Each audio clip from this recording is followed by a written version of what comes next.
Asante mwenzangu Emmanuel To kwa taarifa hiyo. Na ongezeko la idadi ya watu katika kaunti ya Narok limekuwa changamoto kwa kampuni ya maji na maji taka ya Narok na Ruwasco kukidhi mahitaji ya maji ya wenyeji wa eneo hilo. Akizungumza na wanahabari, mkurugenzi mkuu wa kampuni ya Ruwasco Justus Lemain alisema muundo uliopo kwa sasa ulibuniwa mwaka 2015 na una uwezo wa kukidhi mahitaji ya maji ya hadi watu 60,000 huku idadi ya watu katika kaunti hiyo ikiwa takriban watu 120,000 kufikia mwaka huu. Lemain ametaja ongezeko hilo kuwa sababu ya kampuni ya Ruwasco kuwapimia maji ama viwango vya maji wenyeji wa kaunti ya Narok ili kujaribu kukidhi mahitaji ya idadi hiyo kubwa ya watu. Aidha, wamewahimiza wakazi kuweza kuwa na vifaa vya kutosha kukusanya maji msimu huu wa mvua.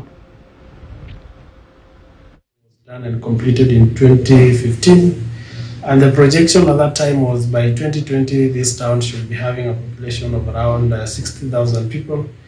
But by 2019, 2020, we were up to 90 to 100. And now basically being 2023, we could be even up to 120 or 150. That means the projection which was that we can provide water, safe and clean water to a population of around 60,000. Now it has doubled. Na tukirejelea